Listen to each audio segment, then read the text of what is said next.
Last video में हमने approaches to industrial relations किया था। आज हम करेंगे एवोल्यूशन ऑफ इंडस्ट्रियल रिलेशंस, मतलब इंडस्ट्रियल रिलेशन के इवॉल्व होने में, डेवलप होने में क्या क्या एफर्ट्स लिए गए हैं वो हम देखेंगे। यहाँ पे सीरीज ऑफ इवेंट्स हैं, बहुत सारी डेट्स हैं, ईयर्स हैं जो आपको याद करना पड़ेगा। बट इससे पहले आपको क्या करना है, अभी कुछ इवेंट्स बस सुनने हैं। मैं बस एक ओवरव्यू दूंगी। सबसे पहले जो डेवलप्ड कंट्रीज थी उनका एम, मतलब वेस्टर्न कंट्रीज और डेवलप्ड कंट्रीज, उनका जो एम था पहले वो था डिफरेंट डिफरेंट कंट्रीज में अपना कॉलोनीज को फॉर्म करना और वहाँ के जो भी रिसोर्सेज हैं उनको यूटिलाइज करना या फिर उनको ऐसे एक्सप्लॉइट करना so that they can earn maximum profit. So पहले यही कर रहे थे सारे डेवलप्ड कंट्रीज, वो डिफरेंट कॉलोनीज बना के ज़्यादा से ज़्यादा अपना प्रॉफिट बना रहे थे। सो वो जो डेवलप्ड कंट्रीज थे वो बेसिकली कौन थे, कैपिटलिस्ट कंट्रीज। सो ये वेलफेयर की तरफ ध्यान देते ही नहीं थे। इंडस्ट्रियल वर्कर्स जो भी थे उनकी तरफ बिल्कुल ध्यान नहीं देते, उनकी वेलफेयर की तरफ ध्यान नहीं देते। उनका एम था बस कि वो उनको कैसे भी प्रॉफिट को मैक्सिमाइज करना है, इसलिए वो बहुत ज़्यादा एक्सप्लॉइटेशन करते थे। देन एक इवेंट हुआ 1917 में। It was the Russian revolution. Russian revolution में से वहां से एक मैसेज निकल के आया कि and capitalism and promote communism. इस इवेंट के बाद सबसे पहला कमीशन बनता है विटले कमीशन इन ब्रिटेन। और वो विटले कमीशन यहाँ से मतलब वेलफेयर एफर्ट्स लेने स्टार्ट हो गए वर्कर्स के लिए। सो वो जो विटले कमीशन था जो कि ब्रिटेन में फॉर्म हुआ था 1918 में, उसने सजेस्ट करा कि अगर कोई ऐसा डिस्प्यूट होता है then in that case joint consultation होना चाहिए। सो आप देख रहे हैं कि रशियन रेवोल्यूशन के बाद ही ये जो कैपिटलिस्ट कंट्रीज थी उनका ध्यान चला गया कि नहीं, अब हमें एफर्ट करना पड़ेगा वर्कर्स की तरफ, वरना ऐसे कोई रेवोल्यूशन हो सकते हैं, बहुत सारे हो सकते हैं। तो इसी वजह से 1918 में पहला कमीशन बना, विटले कमीशन। देन 1919 में इंटरनेशनल लेबर कॉन्फ्रेंस बना। एंड ये जो लेबर कॉन्फ्रेंस है ये एजेंसी थी लीग ऑफ नेशंस की, जो कि वर्ल्ड वॉर फर्स्ट के बाद बनी थी। ये तो ग्लोबली इवेंट्स चल रहे थे। अब इंडिया में क्या हो रहा है, इंडिया में हम लोग इसे टू फेज में पढ़ेंगे, before 1947 and after 1947। Now before 1947 क्या क्या इवेंट्स हो रहे थे, अब हम इसे डिवाइड करेंगे 1875 टू 1900। मैं एक जनरली बता देती हूँ, हमारे यहाँ पे एफर्ट्स हुआ था before this formation of INC. It was the factory act, आपको याद होगा, आपने हिस्ट्री में पढ़ा होगा, 1881।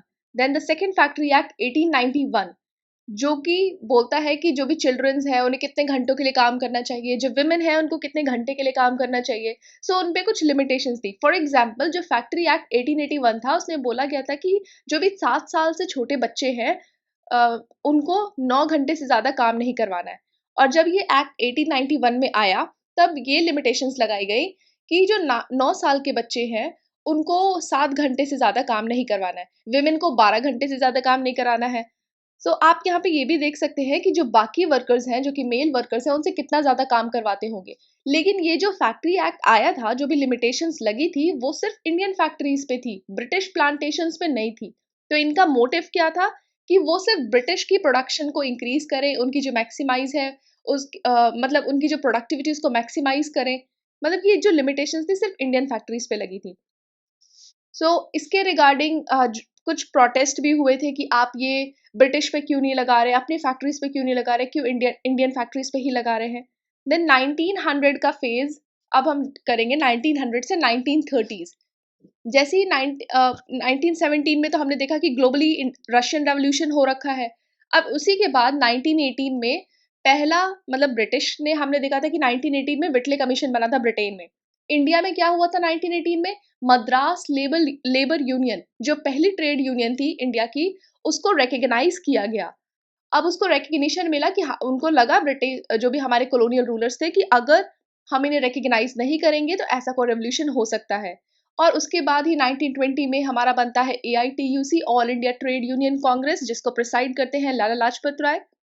सो आफ्टर दैट अब हम वर्ल्ड वॉर सेकेंड की बात करते हैं, मीन्स 1930s के बाद। 1930s के बाद वर्ल्ड वॉर सेकेंड होगा, तो उसमें क्या होगा, जो ब्रिटेन है उसको फूड चाहिए होगा अपने जो भी आर्मी है उसके लिए।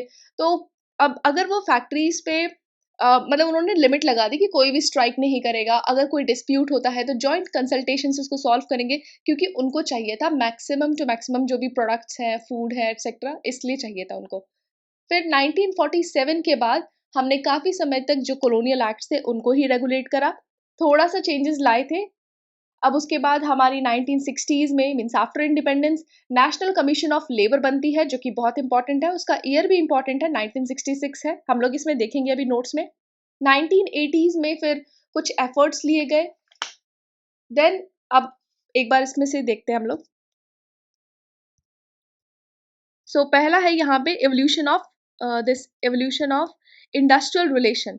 सो इसमें 1918 में हमारे पास बनता है विटले कमीशन, जो कि हमने पढ़ा था 1917 में क्या हुआ, रशियन रेवोल्यूशन, उसके बाद ये बना Whitley commission. It was formed in Great Britain and it as a result of this we can say one more commission, reconstruction commission.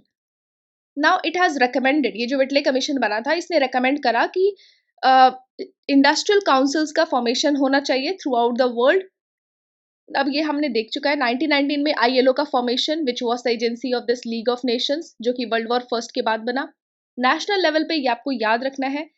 Factories act 1881 ये तो सबको पता है। देन फैक्ट्रीज एक्ट दिस 1891 ये भी सबको पता है। ये एक आपको याद रखना है 1875 में जो एसएस बंगाली थे उन्होंने ऑर्गेनाइज करा first labour agitation to improve the condition of worker where in Bombay. So 1875 में एसएस बंगाली ने पहला लेबर एजिटेशन ऑर्गेनाइज करा, कहाँ पे, बॉम्बे में, to improve the conditions of worker. Then कुछ कमीशंस फॉर्म हुई थी 1884 में, Bombay factory commission, then the first factory commission in the next year, then 1890 factory labour commission and the third factory act. हमने first factory act देखा, second देखा, and this is the third factory act 1911।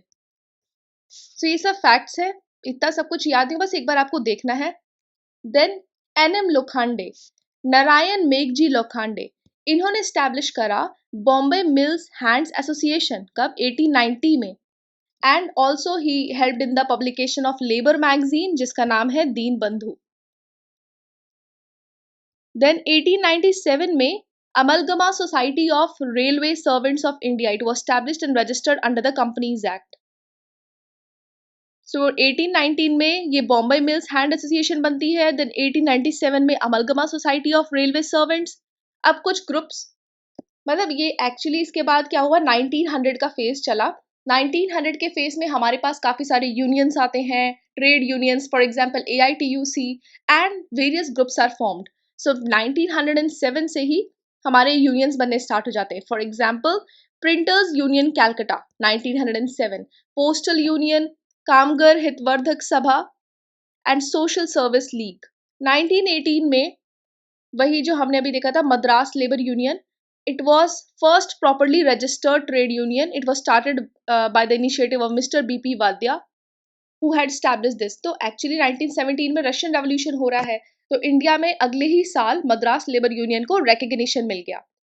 1918 में एक और event होता है Ahmedabad milk strike, जहाँ पे जो गांधी जी हैं वो हंगर स्ट्राइक पे बैठते हैं, and it was supported bye, और यहाँ से मतलब 1918 में ही आप देख सकते हैं कि वर्कर्स के लिए उनका मतलब जो भी लीडर्स थे उनका ध्यान गया वर्कर्स की तरफ, और उनके लिए एफर्ट्स लेने, मतलब उनके लिए हंगर स्ट्राइक वगैरह करा गया उनकी डिमांड्स को फुलफिल करने के लिए। And this Ahmedabad mill strike it was supported by Mahatma Gandhi, Anasuya Sarabhai and her brother Ambalal Sarabhai. So 1918 में दो इवेंट हो रहे हैं हमारे पास, एक है मद्रास लेबर यूनियन, मतलब ऐसे आप याद रख सकते हैं, 1917 में रशियन रेवोल्यूशन हुआ, 1918 में मद्रास लेबर यूनियन को रिकग्निशन मिला, एंड एक अहमदाबाद मिल स्ट्राइक होता है। 1920 में Mahatma Gandhi, Anasuya Ben Sarabhai and Shankar Lal Banker founded this Ahmedabad textile labour association in 1920। So ये एक लेबर एसोसिएशन बनती है 1920 में, एंड इसमें एक्चुअली वो नॉन वायलेंस को ही प्रमोट करते हैं कि अगर आप कोई भी स्ट्राइक वगैरह कर रहे हैं तो उसमें non violence means he adopt करेंगे। 1920 में सबको पता है AITUC का फॉर्मेशन होता है जिसको प्रिसाइड करते हैं लाला लाजपत राय, एंड लाला लाजपत राय इसको जो फॉर्म करते हैं, and he was helped by Joseph Baptista, NM Joshi, Diwan Chaman Lal. अब इसके बाद क्या हुआ कि 1920 का ये जो फेज चल रहा है, यहाँ पे मतलब ये इंडस्ट्रियल रिलेशन से रिलेटेड दो एक्ट्स आते हैं, एक है ट्रेड यूनियन एक्ट ऑफ 1926, एक है इंडस्ट्रियल डिस्प्यूट्स एक्ट ऑफ 1929। ये सब आपने हिस्ट्री में पढ़ा होगा। नाउ 1929 में एक कमीशन बनती है, royal commission on labour, and this commission was headed by John Henry Whitley, but ये विटले कमीशन नहीं है, ठीक है। रॉयल कमीशन ऑन लेबर बनती है और इसके बाद काफ़ी सारे रिफॉर्म्स लिए जाते हैं वर्कर्स के लिए। कुछ एक्ट्स भी बने थे, आपको बस देख लेना है, याद तो होना, मतलब इतना सारा अगर याद हो जाए तो ठीक है, वरना एक बार आप रेफर ज़रूर करिए। Children pledging of labour act 1933, factories act 1934, payment of wages act 1936, trade disputes, जो हमने ट्रेड डिस्प्यूट्स एक्ट देखा था उसी को अमेंड करके 1938 में ट्रेड डिस्प्यूट्स अमेंडमेंट एक्ट आया, जिसने ये बोला कि मीन्स इसने गवर्नमेंट को दिस पावर दे दिया to appoint the conciliation officers to settle the disputes. मतलब अब जो भी डिस्प्यूट्स है उसको सॉल्व करने के लिए, रिजॉल्व करने के लिए कॉन्सिलिएशन ऑफिसर्स को अपॉइंट किया जाएगा, और कौन करेगी? गवर्नमेंट करेगी। सो ये डिस्प्यूट एक्ट जो अमेंड हुआ है उसने ये पावर गवर्नमेंट को दी। अब आया सेकेंड वर्ल्ड वॉर, जब हमने पढ़ा था, तो अब ये जो गवर्नमेंट है बीच में तो वो वेलफेयर मैकेनिज्म्स लेने लगी रशियन रेवोल्यूशन के बाद, ग्लोबली भी और नेशनल लेवल पे भी। लेकिन सेकेंड वर्ल्ड वॉर में क्या हुआ, जो एटीट्यूड है गवर्नमेंट का वो चेंज हो गया।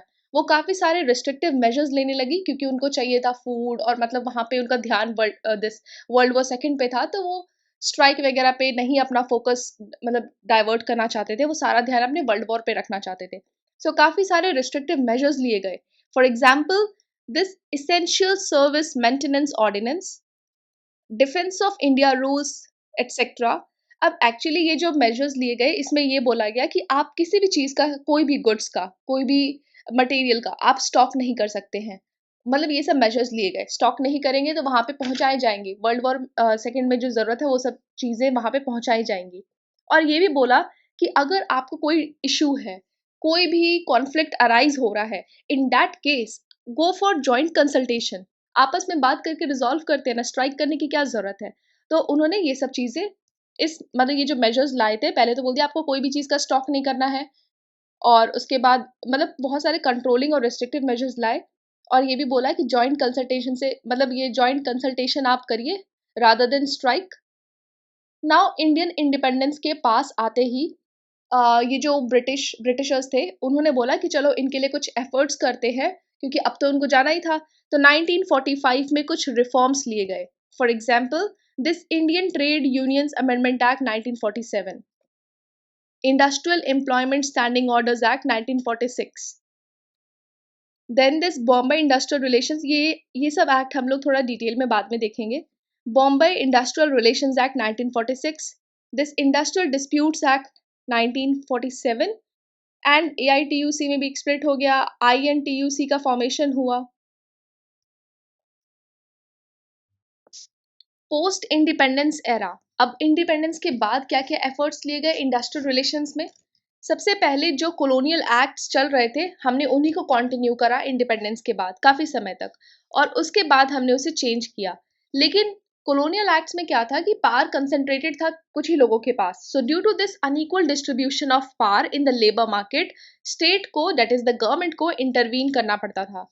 नाउ ये जो इंटरवेंशन था, मतलब जो गवर्नमेंट इंटरवीन कर रही है इंडस्ट्रियल रिलेशंस में, ये इस तरीके का नहीं था कि जो भी ट्रेड यूनियंस बन रही है, जो भी वर्कर्स की वॉइसेस को एम्प्लॉयर्स तक पहुंचा रही है, उसको इंटरप्ट करना, सप्रेस करना, या जो भी ट्रेड यूनियन है अगर वो कलेक्टिव बार्गेनिंग कर रही है, अपनी डिमांड्स को फुलफिल करवा रही है, तो वो उसे उसे सप्रेस करना। क्योंकि अब तो इंडिपेंडेंस हो चुका है, तो यहाँ पे जो स्टेट और गवर्नमेंट इंटरवीन कर रही है वो वर्कर्स के लिए ही कर रही है। वो रादर इन सब चीज़ों को सपोर्ट कर रही है ट्रेड यूनियन को, मतलब वो इंटरवेंशन डायरेक्टली नहीं था, वो इनडायरेक्टली था। लेकिन ये सब चीज़ों को सपोर्ट करती थी ट्रेड यूनियंस, कलेक्टिव बार्गेनिज्म एटसेट्रा। अब और जो स्टेट जो गवर्नमेंट है उसने ये बोला कि, मतलब वो तो इंटरवीन इनडायरेक्टली कर रही थी, और उसने ये बोला कि आप लोग ट्राईपार्टाइट या बाईपार्टाइट मैकेनिज्म से जो भी आपके खुद के डिस्प्यूट्स हैं उसको सॉल्व कर रही है। अब इसकी वजह से क्या हुआ, ट्राईपार्टाइट था तो प्रेशर ग्रुप का पार्टिसिपेशन होने लगा in the state manage system. ना ये सब जो नॉन फॉर्मल वेज है मतलब इवॉल्व हुए। एक्चुअली अगर स्टेट गवर्नमेंट डायरेक्टली इंटरवीन करती तो वो फॉर्मल वेज थे इंडस्ट्रियल डिस्प्यूट को सॉल्व करने का, लेकिन अब यहाँ पे जो स्टेट का इंटरवेंशन है वो इनडायरेक्ट है। वो बस अपने मतलब वो सब डिफरेंट मैकेनिज्म्स बता दे रही है कि आपको ऐसे ऐसे करना है, आपको ऐसे ऐसे करना है अगर कोई इशू होता है तो। सो ये इनडायरेक्टली स्टेट इंटरवीन कर रही है अगर कुछ मतलब ये जो to in order to prevent this concentration of the power in few hands. So ये सब नॉन फॉर्मल वेज हैं, अगर स्टेट इंटरवीन करती डायरेक्टली तो फॉर्मल वेज हो जाता। नाउ 1960s का फेज। 1960s के फेज में इंडिया की इकोनॉमिक कंडीशन थोड़ी सी खराब हो गई क्योंकि इंडिया ने इंडो पाक war and Indo China war ये दोनों वॉर्स को फेस करा। अब इकोनॉमिक कंडीशन खराब होती है तो उससे इंडस्ट्रियल रिलेशंस पे अफेक्ट पड़ता है, हमने ये चीज़ें पढ़ी है। लाइक सोसाइटल फैक्टर्स में अगर कोई पॉलिटिकल इवेंट हो रहा है या इकोनॉमिक इवेंट हो रहा है, उन सब का इम्पैक्ट पड़ता है इंडस्ट्रियल रिलेशंस में। ये सब हमने पढ़ा था। हमने ये भी पढ़ा था कि अगर कोई कंट्री इकोनॉमिकली डेवलप्ड नहीं है या उसकी इकोनॉमिक कंडीशन थोड़ी सी खराब है तो उससे किस पे असर पड़ता है, इंडस्ट्रियल रिलेशंस पे असर पड़ता है, क्योंकि जो एम्प्लॉयर है वो अपने एम्प्लॉयज़ के लिए एफर्ट्स नहीं लेता है। सो वैसी ही कंडीशन हो गई थी यहाँ पे। इकोनॉमिक कंडीशंस थोड़ी सी खराब हुई जिससे इंडस्ट्रियल रिलेशंस पे इम्पैक्ट पड़ा। ज़्यादा से ज़्यादा प्रॉफिट अर्न करने के चक्कर में वर्कर्स की तरफ ध्यान नहीं दिया गया। अगले ही साल 1966 में पहला लेबर कमीशन बनता है जिसको हेड करा था पीबी गजेंद्र गडकर, और इनका था टू रिफॉर्म द सिचुएशन। तो ये एनसीएल, ये इंपॉर्टेंट है, एनसीएल का फॉर्म हुआ 1966 में। And this commission had recommended कि वर्क्स कमेटी सेटअप होनी चाहिए हर एक यूनिट पे जहाँ पे ट्रेड यूनियन को रिकग्निशन मिल रहा है, and to promote the participation in management. तो ये हमें याद रखना है कि जो पहली ट्रेड यूनियन थी उन्होंने बोला कि जो वर्कर्स हैं उनका मैनेजमेंट में पार्टिसिपेशन होना चाहिए। एंड इसी से रिलेटेड एक एक्ट हम डीपीएसपी में भी देखते हैं, आर्टिकल 43A। मतलब हमने ये जो पहला एक्ट है, पहला कमीशन है, उसमें ये याद रखना है कि इट हैज़ रिकमेंडेड कि वर्क्स कमेटी हर एक यूनिट में फॉर्म होनी चाहिए जहाँ पे भी ट्रेड यूनियन को रिकग्निशन मिल रहा है और जो वर्कर्स हैं उनका मैनेजमेंट में पार्टिसिपेशन होना चाहिए। It also recommended few more things like collective bargaining होनी चाहिए, ट्रेड यूनियन को रिकग्निशन मिलना चाहिए, अगर स्ट्राइक्स या लॉकआउट्स हैं तो उसे रेगुलेट करना है या फिर प्रोहिबिट करना है। उसके अलावा और भी चीज़ें हैं, मैकेनिज्म्स हैं अपनी बातें मनवाने की, तो उसे अडॉप्ट करनी चाहिए। 1966 में पहला लेबर कमीशन। 1980s में क्या हुआ, जो ट्राईपार्टाइट मैकेनिज्म हम यहाँ पे फॉलो कर रहे थे वही मैकेनिज्म हम फिर से अडॉप्ट करेंगे। उसे रिवाइव किया गया क्योंकि काफ़ी सारी कमिटीज़ बनी थी, उन्होंने इसे सजेस्ट करा था कि ऐसे ऐसे करना है, इसको ट्राईपार्टिज्म को फिर से प्रमोट करना है। 1988 में फिर गवर्नमेंट ने एक trade union and the industrial dispute amendment bill 1988 में पास करा, लेकिन इसको बहुत सारे क्रिटिसिज्म मतलब आए थे। देन एक इंटरनेशनल लेबर कॉन्फ्रेंस बनती है 1990 में जो कि सजेस्ट करती है 3 measures to reform the industrial relations in India. मतलब इंडस्ट्रियल रिलेशंस जो चल रहे हैं इंडिया में उसको रिफॉर्म करने की ज़रूरत है। तो सबसे पहला मेजर बताती है ये आईएलसी कि जो आप रिसेंटली बिल लेकर आए हैं पहले तो उसको विड्रॉ कर लीजिए, वापस ले लीजिए, क्योंकि वैसे ही उसको बहुत सारे लोग क्रिटिसाइज कर रहे थे। तो it had suggested to withdraw this trade union and industrial disputes bill. Then इन्होंने बोला कि बायपार्टाइट मैकेनिज्म की तरफ जाइए। बायपार्टाइट मैकेनिज्म से आप अपने डिस्प्यूट्स को रिजॉल्व करिए, और इस बायपार्टाइट मैकेनिज्म में दो पार्टीज इन्वॉल्व होंगी, एक है एम्प्लॉयर और एक है एम्प्लॉयज। एम्प्लॉयर हो सकता है या फिर एम्प्लॉयज की तरफ से ट्रेड यूनियन हो सकता है to formulate the proposals for a comprehensive legislation, और दोनों मिलके अपना जो भी है एग्रीमेंट, लेजिस्लेशन, ये सब डिसाइड करें। To consider the possibility of formulating a bill on workers participation। Again ये जो आईएलसी थी इन्होंने फिर से बोला कि आप वर्कर्स का पार्टिसिपेशन करिए, प्रमोट करिए मैनेजमेंट में। ये 3 रिफॉर्म्स बोला। पहले तो ये जो आप बिल लेकर आए इसको विड्रॉ करिए, बायपार्टाइट मैकेनिज्म से अपने डिस्प्यूट को सॉल्व करिए और वर्कर्स का पार्टिसिपेशन को अडॉप्ट करिए। देन 1991 में क्या होता है, लिबरलाइजेशन होता है, और लिबरलाइजेशन के बाद हमारे जो इंडस्ट्रियल रिलेशंस हैं उसमें बहुत सारे इश्यूज देखने को मिलते हैं। लाइक बहुत सारे चैलेंजेस देखने को मिलते हैं। एक नई क्लास निकल कर आती है, that is the emergence of new breed of employees, knowledge workers. उसके बाद क्या होता है, साथ के साथ जो ट्रेड यूनियन की लीडरशिप है वो फेल हो जाती है, उतना इफेक्टिव नहीं रहती है, जो भी हमारा इंडस्ट्रियल रिलेशन में प्रॉब्लम है उसको रिजॉल्व करने में। इकोनॉमिक इकोनॉमी का भी इम्पैक्ट पड़ता है इस पे, और एम्प्लॉयर उतना ध्यान नहीं देते हैं। एंड अभी ये जो 1991 में लिबरलाइजेशन हुआ है उसके बाद भी काफ़ी सारे चैलेंजेस आए हैं, इकोनॉमिक इम्पैक्ट हुआ है, तो हमें फिर से एक एनसीएल की ज़रूरत पड़ी है। So second national commission on labour बना था 1999 में, और इनकी लीडरशिप किसने इसको चेयर करा था? रविंद्र वर्मा।